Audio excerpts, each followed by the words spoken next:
ఎత్తి మాట్లాడింది కానీ అధికారంలో ఉన్నోళ్లకు పైసలు ఉన్నోళ్లకు హోదాలలో ఉన్నోళ్లకు చుట్టమని చాలా క్లియర్గా గత వారం రోజుల నుంచి జరుగుతున్నటువంటి తతంగాలు చూస్తే ప్రజలకు అందరికీ అర్థమైంది.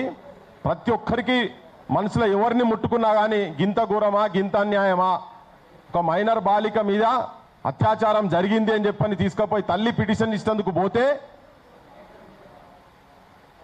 సాయంత్రం 6 గంటల నుంచి రాత్రి 12:45 వరకు పోలీస్ స్టేషన్లో కూర్చోబెట్టినరు. అప్పటికి కూడా ఏంది అక్నాలెడ్జ్మెంట్ ఇచ్చడానికి అంటే ఒక కంప్లైంట్ తీసుకుపోయి పోలీస్ స్టేషన్ పోతే ఈ ప్రజాప్రభుత్వంలో దాదాపు 7 నుంచి 8 గంటలు అది రాత్రి అయినా కానీ ఒక తెలంగాణ ఆడబిడ్డను బతుకమ్మతో సమానమైనటువంటి ఆడబిడ్డను పోలీస్ స్టేషన్ల బాధతోని ఇబ్బందితోటి అరిసి పట్టుకొని పోతే కూర్చోబెట్టేటువంటి పరిస్థితి ఇలా తెలంగాణ రాష్ట్రంలో ఉంది. అప్పటికి కూడా అక్నాలెడ్జ్మెంట్ ఇచ్చిన తర్వాత ఆ అక్నాలెడ్జ్మెంట్ గురించి కూడా 10 రోజుల నుంచి పోలీస్ స్టేషన్లో చుట్టూ తిరుగుతుంటే కూడా పట్టించుకోలేవారు. ఆఖరికి తెల్లారితే మోడీ వస్తాడు కనుక ప్రధానమంత్రి ముంగట సభలో పోయి నేను ఆత్మహత్య చేసుకుంటా మీరు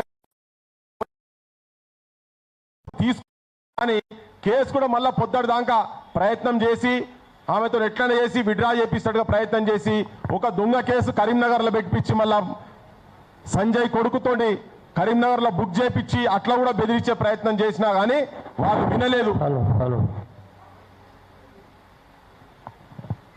వినలేదు. వినకుండా గట్టిగా కూర్చున్నారు. కానీ ఇప్పటికీ ఈ నిమిషం వరకు కూడా దాన్ని ఎట్లంటే గత 1-2 డేస్ నుంచి కొంచెం ఒత్తిడికి గురవుతున్నది రాష్ట్ర ప్రభుత్వము. కేంద్రంలో ఉన్నటువంటి బీజేపీ ప్రభుత్వము, రాష్ట్రంలో ఉన్నటువంటి కాంగ్రెస్ ప్రభుత్వము దొందే అంటే ఇక్కడ ఉన్నటువంటి ముఖ్యమంత్రి అది మనం తెలంగాణ సమాజం దేశం మొత్తం చూసింది. ఎట్లెట్లా ఇగిలించుకున్నాడు, సక్కులగుల పెడితే ఎట్లా ఇగిలించుకుంటారు అట్లా ఇగిలించుకుంటారు అని ప్రధానమంత్రి మాట్లాడగానే ఈ ముఖ్యమంత్రి దండం పెట్టుకుంటా నువ్వు మా పార్టీలకు వస్తావు నువ్వు ఎక్కడికో పోతావు నాయన అంటే మరి ఏం బూటుపుటాని ఉన్నదో ఏందో మనకు ఎరకలేదు. లేకపోతే ఆయనకేమైనా ఓటుకు నోటు కేసును బిస్కుదాం బిడ్డ అంటే చెప్పి ఈడ ఆ కేసును పక్కకు కూడా ఇచ్చే ప్రయత్నం చేశారు. కానీ ప్రజల నుంచి విపరీతమైనటువంటి ఒత్తిడి వచ్చిన తర్వాత ఇదంతేటో పోతున్నది అని అప్పుడు మళ్ళా సిట్ అని అసలు సిట్టేసుడు ఎందుకో ఇదంతా ఈ తతంగము ఈ తమాషా మొత్తము ఇదంతా ఒక దిక్కు చేసుకుంటా ఇప్పుడు ముఖ్యంగా దీన్ని ఇంత తొందరపడి పెట్టుడు ఏంటంటే బండి సంజయ్ మొన్న మాట్లాడుకుంటా ఒక దిక్కు కార్యకర్తలు నేను బీజేపీ జెండాను మోసిన కాషాయ జెండాలు నా భుజం మీద వేసుకొని నేను నిజాయితీగా వచ్చిన జనమంతా కూడా తెలంగాణ జనమంతా కూడా జనాన్నే నా అన్నలు అనుకున్నా, జనాన్నే నా తమ్ముళ్ళు అనుకున్నా, జనాన్నే నా కుటుంబ సభ్యులు అనుకున్నా, నా అక్కలు అనుకున్నా, చెల్లెలు అనుకున్నా అని ముచ్చట చెప్పుకుంటేనే నా కొడుకు తప్పు చేస్తే ఏ శిక్షకైనా శిక్ష పడేది ఉంటే దేనికైనా కానీ పడాల్సిందే, చట్టం ముంగట ఎవరు అతిథులు కాదని చెప్పుకుంటూనే ఏం మాట మాట్లాడంటే ఒక్కొక్కరిని చూడు గుర్తుపెట్టుకొని ఒక్కొక్కరిని సంగతి చూస్తా, ఒక్కొక్కరిని అంతు చేస్తా అని దేవునికి సంబంధించినటువంటి సభల అది ఒక హనుమాన్ జయంతి నాడు దేవుని గురించి భగవంతుని గురించి మాట్లాడే కాడ ఆయన ఒక చునౌతి ఇస్తున్నాడు చిట్కెలు పెట్టి ఎవరిని వదిలిపెట్టా ఒక్కొక్కరిని సంగతి చూస్తాను ఓ దిక్కు తప్పు జరిగిందని ఒప్పుకుంటూనే మళ్ళా భయపెట్టించే బెదిరించేటువంటి ప్రయత్నం చేస్తా ఉన్నాడు. సో ఎవరిని భయపెట్టిస్తున్నాడు ఈయనే? అసలు ఈ తెలంగాణ అంటేనే త్యాగాల నేల, సావుకి కూడా భయపడ్డాడు నీయసుంటాడు. మస్తు మందిని చూసిపోయారు ఇట్లా అవలగాలని వచ్చిన మంది చూసుకుంటా పోయారు. మళ్ళీ మాట్లాడుకుంటేనే ఇప్పుడు ఇక్కడ బొమ్మ పెట్టేటప్పుడు కూడా అనుకున్నాం ఆయన బొమ్మ పెట్టాలనా లేదా అని. కానీ బొమ్మ ఇద్దరు కలిపి పెట్టుడు ఎందుకంటే ఒక కేంద్ర మంత్రి స్థానంలో ఉండి ఆ కుటుంబము వాళ్ళ బాధలు చెప్పుకుందామని ఇంటికి పోతే ఆ తల్లిదండ్రి ఆ మైనర్ బాలిక తల్లిదండ్రి ఇంటికి పోతే నేను ఒక సెంట్రల్ మినిస్టర్ను నాతో మీరు పెట్టుకొని మీరు ఈ భూమి మీద ఉండగలుగుతారా? ఇది ఈ మాటలు మాట్లాడుకుంటా బెదిరించుకుంటా ఇంకొకటి ఎంత అవమానంగా ఎంత హీనంగా ఎంత నీచంగా క్యారెక్టర్ అసాసిన్ చేసేటట్టుగా చిన్న పిల్లని చూడకుండా కూడా కొడుకు చెరిచి నాశనం పట్టించిందని చెప్పి కంప్లైంట్ ఇచ్చిన అంటే వాళ్ళు పోయి చెప్పిన తర్వాత కూడా బెదిరించి భయపెట్టించి మానసికంగా చాలా ఇబ్బంది పరిచి ఆయన చెప్తాడు వేదిక మీద నా భార్య డిప్రెషన్ గురైందన్నా, డిప్రెషన్కి పోతుందన్నా, నా కుటుంబం ఆగమంలో ఉన్నదన్నా అని చెప్తున్నాడు. అరే కొద్దిగానన్నా శరము సిగ్గుండాలి మీకు. మీరే ఉల్టా చోర్ కోతువాళ్ళు ఎక్కున్నది ముచ్చట. ఈయననే వీళ్ళే వాళ్ళని ఇబ్బంది పెడతారు, వీళ్ళే వాళ్ళను నీచంగా హీనంగా మాట్లాడతారు. అంటే నేను సభ్య సమాజానికి చెప్పలేనటువంటి పదాలు ఎక్కడెక్కడ తిరిగినవో యాడాడ ఉన్నవో ఇట్లా ఈ రకంగా మాట్లాడినట్ట బండి సంజయ్ వాళ్ళు పోతే వాళ్ళ తల్లిదండ్రి పోయినప్పుడు ఇదే మీడియాకు సంబంధించినటువంటి ఒక సంగప్ప అనే ఒక విధవ V6 ఇంత ముందుండే అతను బ్రోకర్గిరి చేసిండు మధ్యలో చేస్తే పట్టుకపోతే ఈ మాటలు వాళ్ళు మాట్లాడితే ఆ పిల్ల నేను సావననేది వస్తా కానీ నాకు న్యాయం జరగాలి, ఇది ఎక్కడిది, నన్ను ఇంత ఘోరంగా మాట్లాడి ఎక్కడిది, నన్ను వాడుకొని ఆగం పట్టించి 10వ తరగతి పాస్ కాగానే +2కు లండన్కు పోతా, నేను లండన్లో చదువుకుంటా అని మొత్తం ఎంతో డ్రీమ్స్లో ఉన్నటువంటి ఎన్నో కలలు కన్నారు. ఆ కుటుంబం కలలు కన్నది, ఆ పిల్ల కలలు కన్నది, నేను బయట దేశం పోతా అంటే మొగ్గ స్థాయిల్నే పువ్వు పూయక ముందే కాలుతోని తొక్కి పడేసారు కామాంధులు. వాడు ఒక్కరితోని కాదు, తతంగాలు చాలా బయటికి వస్తున్నాయి. ఇవన్నీ జరుగుతుంటే ఇది ఒక పక్కకి జరుగుతుంటే గవర్నమెంట్ అసలు రేవంత్ రెడ్డి ఈయన ఏం ముఖ్యమంత్రి, అసలు నిజంగా చెప్పాలంటే తెలంగాణలో ప్రెసిడెంట్ రూల్ పెట్టాల్సిన అవసరం ఉన్నది, వెంటనే బర్దరఫ్ చేయాలి గవర్నమెంట్ను. కానీ దరిద్రం ఏంటంటే అక్కడ ఉన్నది అట్టే పడైంది కదా, వాళ్ళు వస్తే మళ్ళీ గదే అవుతుంది కదా, రొంట జట రావన్న కథ ఎటట్టున్నది, అటు అట్లే ఉన్నది, ఇటు అట్లే ఉన్నది.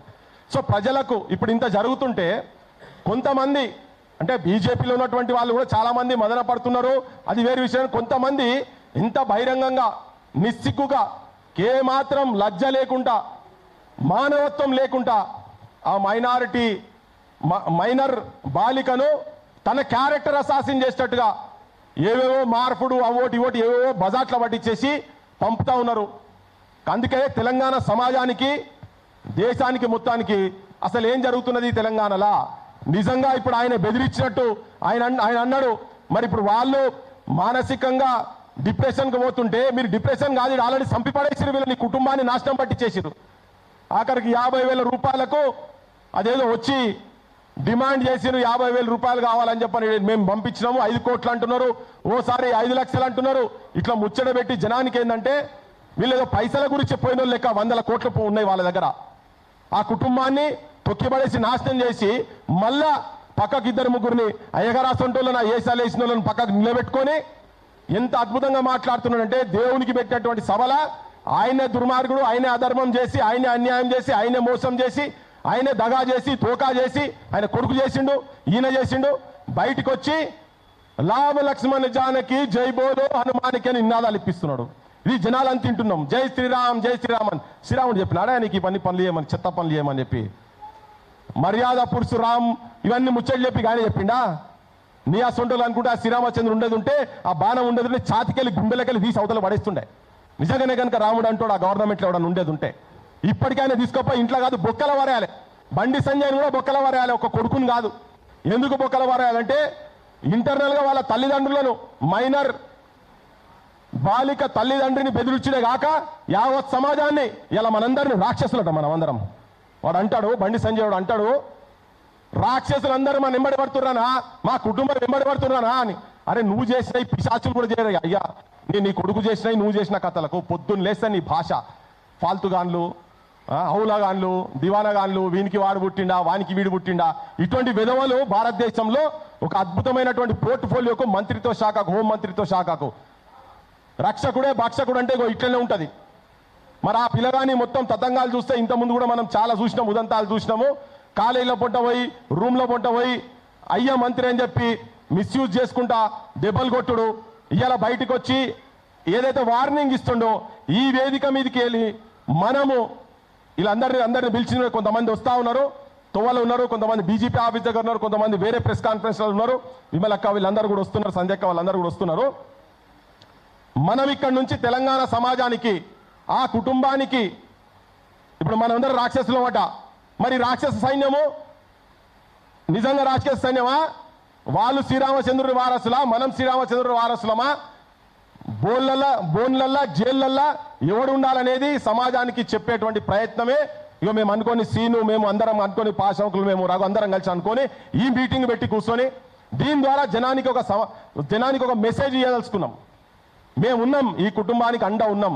మీ అసొంటోళ్ళు ఈ చెత్తలు కరీంనగర్ ప్రజలకు నేను మాట్లాడేటప్పుడు ఇంకా చాలా విషయాలు చెప్తా నేను. కానీ ఇటువంటి విధవలకు మీరు ఓట్లేసి పంపిస్తే ఏ ఇంట్లో కూడా ఏ ఆడబిడ్డలకు కూడా ఎవరికి కూడా రక్షణ ఉండదు. ఇప్పుడే డిసైడ్ చేసుకోవాలి, జనం కూడా డిసైడ్ చేసుకోవాలి. ఒక రాజకీయ అనిశ్చితి తెలంగాణలో ఉన్నది.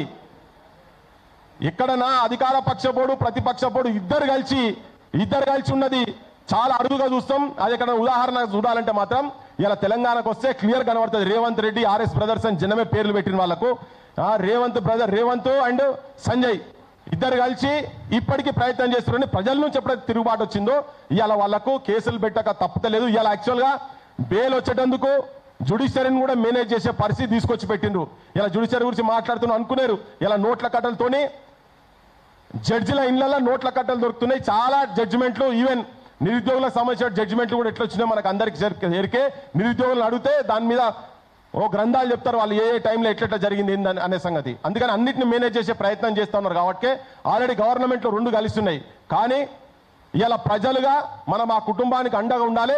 ఇటువంటి దుర్మార్గులను శ్రీరామచంద్రుని పేరు చెప్పుకొని ప్రజలను వాస్తవాలను నిజాల గురించి నిలబడేటువంటి వ్యక్తులను రాక్షసులను చెప్తున్నాడు కదా, అటువంటి వాళ్ళను ఈ పిశాచులు రాబందులు ఈ క్రూరులు ఈ మృగాలు బండి సజేసే ఒక మృగాన్ని సమాజానికి ఎట్లా మృగం అవుతాడో ఏందో అనేది కూడా ఇది అసలు వాస్తవాలు ఏంటి ఫ్యాక్ట్స్ ఏంటి వాళ్ళు ఎక్కడ మభ్య పెడుతున్నాడు ఎక్కడ కప్పిపుస్తున్నారు ఈ గుండాల భాష ఏంటిది ఈ సంపుడు భాష ఏంటిది ఈ అంతం చేస్తామనేటువంటి లాంగ్వేజ్ ఎక్కడికెళ్ళి వచ్చింది ఏ శ్రీరామచంద్రుడు ఎక్కడ చెప్పిండు మీ ఏ గ్రంథాలలో ఉన్నాయి ఇవన్నీ హిందూ మత ముసుగులా మీరు చేస్తున్నటువంటి లంగ పనులు అసలైన హిందువులము ఈ భారతదేశ సంస్కృతిని సాంప్రదాయాలను ఆచారాలను కట్టుబాట్లను ఇక్కడ అన్ని కాపాడే నిజమైన హిందువులం ఇక్కడ కూర్చొని ఉన్నాం ఇలా నిన్ననే చెప్పిండు సుప్రీంకోర్టు జడ్జి చెప్పిండు హిందుత్వం అంటే అదొక వే ఆఫ్ లైఫ్ అని ఒక జీవన విధానం అని ఆ జీవన విధానాన్ని గుండెలలో నింపుకున్న వాళ్ళందరం ఇక్కడ ఉన్నాం నువ్వు చెప్తున్నటువంటి రాక్షస జాతి ఏది ఉన్నారో అసలైన హిందువులం మేము మీరు నకిలీ గాన్లు మీరు డూప్లికేట్ గాన్లు దొంగలు మీరు చాలా బాహాటంగా సమాజం కూడా బరి గీయాల్సిన అవసరం ఉన్నది అటుపక్కకి ఎవడు ఉంటాడో ఇటుపక్కకి ఎవడు ఉంటాడో క్లియర్ కట్ గా ఇప్పుడు తేలాలే వాళ్ళు సంపే భాష మాట్లాడుతారు వెంటనే ఆయనను మంత్రి పదవి నుంచి తీసి పడాలి లేకపోతే ఈ బురద మొత్తం బీజేపీ గవర్నమెంట్ కు నరేంద్ర మోడీ కూడా తగులుతుంది అరే ఎట్లా పోక్సో అందరికి ఇదే న్యాయం జరుగుతుందా ఈ చట్టం కింద పోక్సో పెట్టిందే ఆ చట్టం పెట్టిందే ఇటువంటి క్రిమినల్ నా కొడుకుల గురించి పెట్టిండ్రు కానీ ఇన్ని రోజుల తర్వాత కూడా ఇంకా ఆయన మేలు పెడుతుందట గవర్నమెంట్కు ఆయన మేలు పెడుతుండు డీజీపీ అంటే మాట్లాడతాడు ఎంత వాస్తవమో తెలియదు కానీ పోలీసు వాళ్ళంతా ప్రధానమంత్రి సెక్యూరిటీ కార్డు ఉన్నారని ఉదయం ఇది ఎక్కడ ఆయన ఏం మాటలు మాట్లాడుతున్నారు ఇవన్నీ సో ఇప్పటిదాకా వీళ్ళు రక్షించే ప్రయత్నం చేసిండ్రు ఒక దుర్మార్గుణ్ణి ఒక నీచుణ్ణి ఒక కిరాతకుణ్ణి ఒక కసాయిగాన్ని నేను చాలా హార్ష్ పదాలు వాడుతున్నా నేను కూడా చాలా స్ట్రాంగ్ మెసేజ్ జనంకి ఏదలుచుకున్నా జనం ఎటు పక్కకుంటాడు ఎందుకు కసాయి ఎందుకు నీచుడు అభంశువం తెలుగుని ఒక చిన్న పిల్లను తన ఫ్యూచర్ ఎక్కడో బయటి దేశాల్లో పోయి చదువుకుంటా అని చెప్పి డిసైడ్ అయిన పిల్లను ఫస్ట్ పరిచయం పేరుతోటి తర్వాత మంచిగున్నదని చెప్పి కళ్ళు పడి కామాంధులు లెక్క ప్రేమాన్ని వెంటబడి కాదు అని అంటే పెళ్లి చేసుకుంటా అని చెప్పని ఎంబడిపడి ఆఖరికి ఏమేం చేసిండు అంత సమాజానికి అంత తెలుసు అంత చేసినాక పెళ్లి చేసుకుంటా నీ ఇంటికి వస్తా నా ఇంటికి వస్తా అని అందరిని తీసుకుపోయి అడ్డి తిప్పి ఇవాళ అవే ఫోటోలు పెట్టి సమాజంలో తిప్పుతున్నాడు క్యారెక్టర్ అసాసిన్ చేస్తున్నాడు ఆ పిల్లను బేస్ మెచ్చుకోవాలి నిజంగా సమ్మక్క సారక్క వారసురాలు రాణి రుద్రమదేవి వారసురాలు సాకలైలమ్మ వారసురాలు కనుక ఆ తల్లి పోయి పోలీస్ స్టేషన్లో కూర్చున్నది నువ్వు పెడతావా చర్య తీసుకుంటావా లేదంటే మామూలు విషయం కాదు పెద్ద పర్వతాన్ని గడ్డపార పెట్టి కొడుతున్నట్టుగా ఇప్పుడు వాళ్ళు బండి సంజయ్ని ఎదురించేందుకు ఇంత జరిగినాక కూడా నిర్లజ్జగా నిస్సిగ్గుగా వేదికల మీదకి ఎక్కి ఉల్టా డాగులు బెదిరిస్తున్నాడు చూసినావా దాన్ని తెలంగాణ సమాజం మొత్తం ఖండించాల్సిన అవసరం ఉన్నది వీళ్ళ పక్షాన నిలబడాల్సిన అవసరం ఉన్నది అందుకే మేమిడ ఉన్నాం తెలంగాణ సమాజాన్ని మొత్తం ఒక్కటి చేద్దాం ఇటువంటి దుర్మార్గులను రేపు రాజకీయంగా భూస్థాపితం చేయాలి వీళ్లకు మంత్రి పదవులు కాదు తీసుకుపోయి బొక్కల వారేయాలని చెప్పిన డిమాండ్లతోటి మేము లాస్ట్కి వచ్చే వరకు అన్ని డిమాండ్లు పెడతాం ఈ లోపల నేను మొట్టమొదలు మధ్యలో మాట్లాడుతుంటా ఈరోజే ఆర్టికల్ రాసిండు మా పస్నూరి రవీంద్ర అన్న స్పందించి ఆ బాధిత కుటుంబానికి ఎట్లా అండగా ఉండాలి ఏం చర్యలు తీసుకోవాలనే దాని విషయంలో తనను కూడా ఒక 2 నిమిషాలు మాట్లాడవలసిందిగా కోరుతున్నా థ్యాంక్ యూ